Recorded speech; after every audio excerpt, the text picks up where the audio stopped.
Yeah. Just with Nico, I know you guys brought up Rich in the photo or video of Nico throwing. You got people in the chat fairly concerned that he will be missing opening day and the first month. Is that your guys' feeling as well? Does it give you any optimism that he is currently throwing? What are your thoughts on Nico for opening day?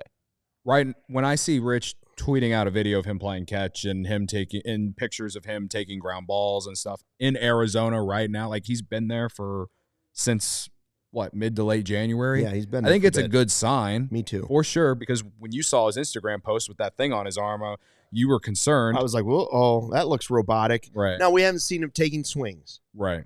Yes. We haven't seen him doing a lot of stuff. We haven't seen him playing a game.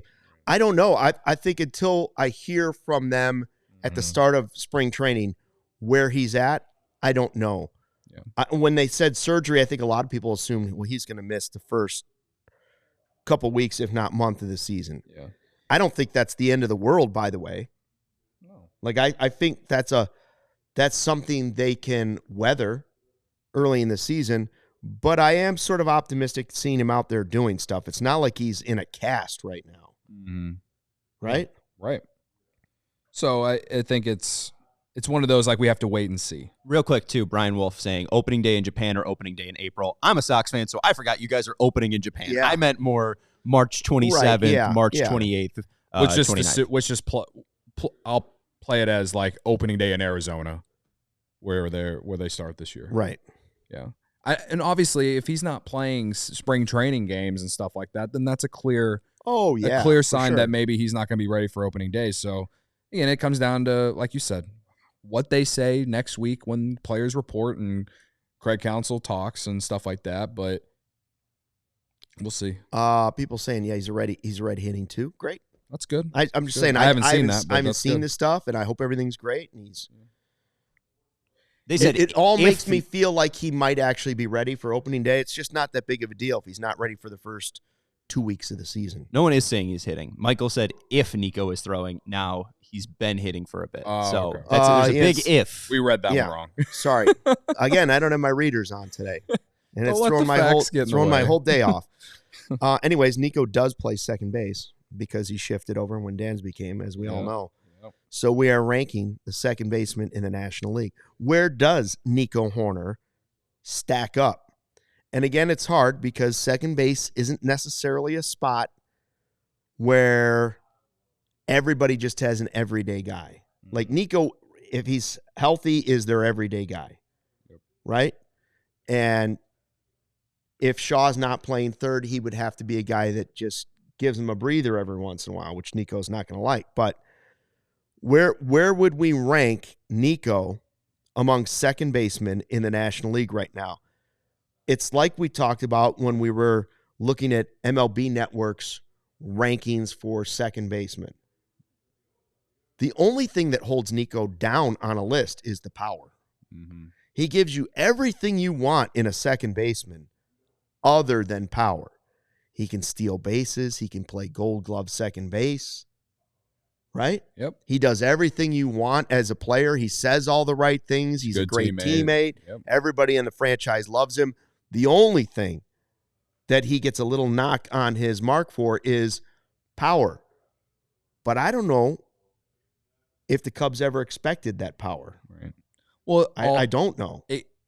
In all of baseball, I think that's what puts a knock on him. But when you talk about the National League and second baseman, in the list of second basemen in the National League, I think they have a good, or he makes a good argument for where we put him, which we put him at number 3 on our list for the National League second baseman. We went Ketel Marte, Ozzie Albies, Nico Hoerner, Luis Garcia. Sean took the graphic down, so I can't remember. There it is. Sorry. Luis Garcia, Bryce Durang, Bryson Stott. Sorry. Jeff McNeil, Otto Lopez, Matt McClain, and then Jake Cronenworth. I'm an AL guy. Otto Lopez, 100% made up. You cannot tell me the team that he plays on right now. Who is Otto Lopez? On the Marlins. No way. He was a 2.5 WAR player last year. He was one of the better defensive second basemen in baseball. I'd take Cronenworth over him. Yeah, that's my thought. You know what? I'm not even going to look at your top 3. Otto Lopez needs to get ousted. Well, I'll say this. Like, Cronenworth was kind of playing all over last year. He played some first base too. Yep.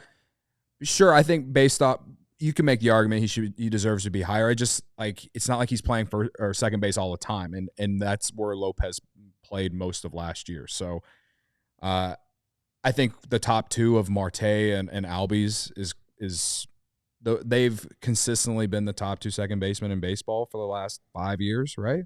I know Albies got hurt last year, a little bit of a down year, but again, we have to factor in body of work. But that's why, in my opinion, too, why Nico deserves to be up there, because he plays every day. He plays second base every day. He's a Gold Glove second baseman.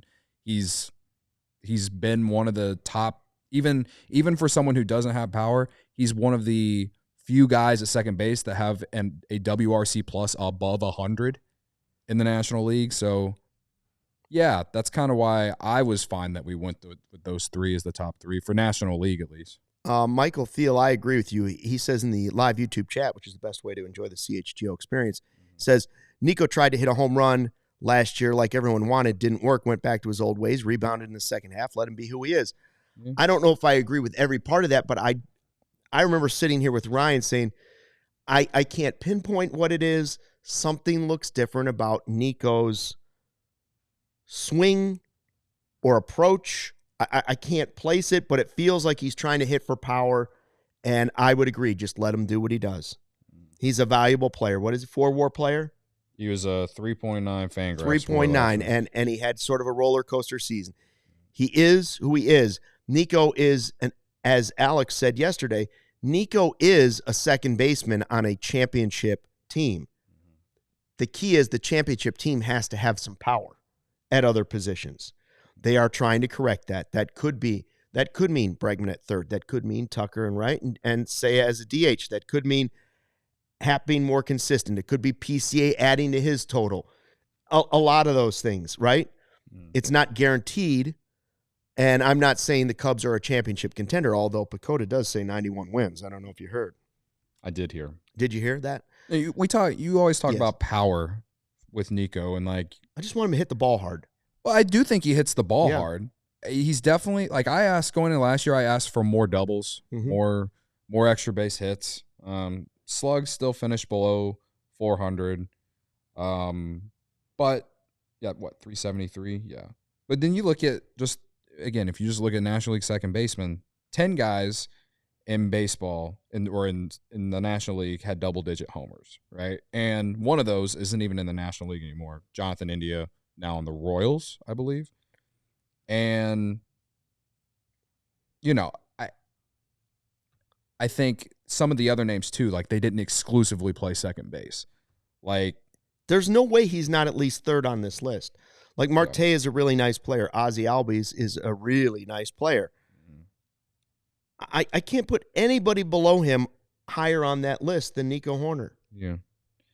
Honestly, I can't. So it's sort of, when you talk about the trade stuff, careful what you ask for. I'm not saying he's not an untradeable player. Yeah. He's not a 9-WAR player. He's not a 7-WAR player. But careful what you ask for. Yeah. He's not the perfect second baseman. He's not Ryan Sandberg.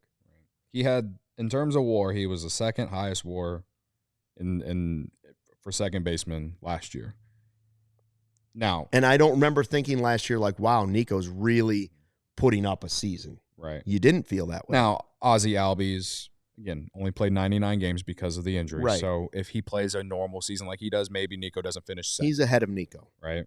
But, yeah, I think once you get past Marte and you get past Albies on our list, it's okay, these guys do this well, these guys do that well. Jeff McNeil's had some good seasons, obviously.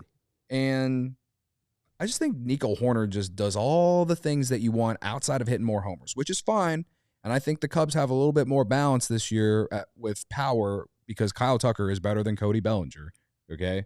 And I think Seiya can potentially hit more homers this year with Tucker in the lineup, and Shaw will be an added factor into the home run department, I think, for this team too. And if they do sign Bregman, that's more home run power too. And if you get late season PCA versus early season PCA, that changes the whole lineup. Right.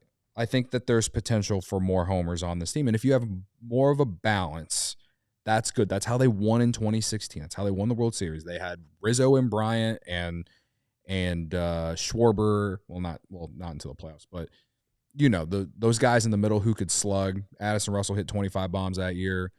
Zobrist hit 15, 20, something like that. I can't remember. Like, they had guys who could slug, and they also had guys who could put the bat on the ball, which was like Zobrist, Fowler, Chris Coughlin. Like, these are like the most random dudes.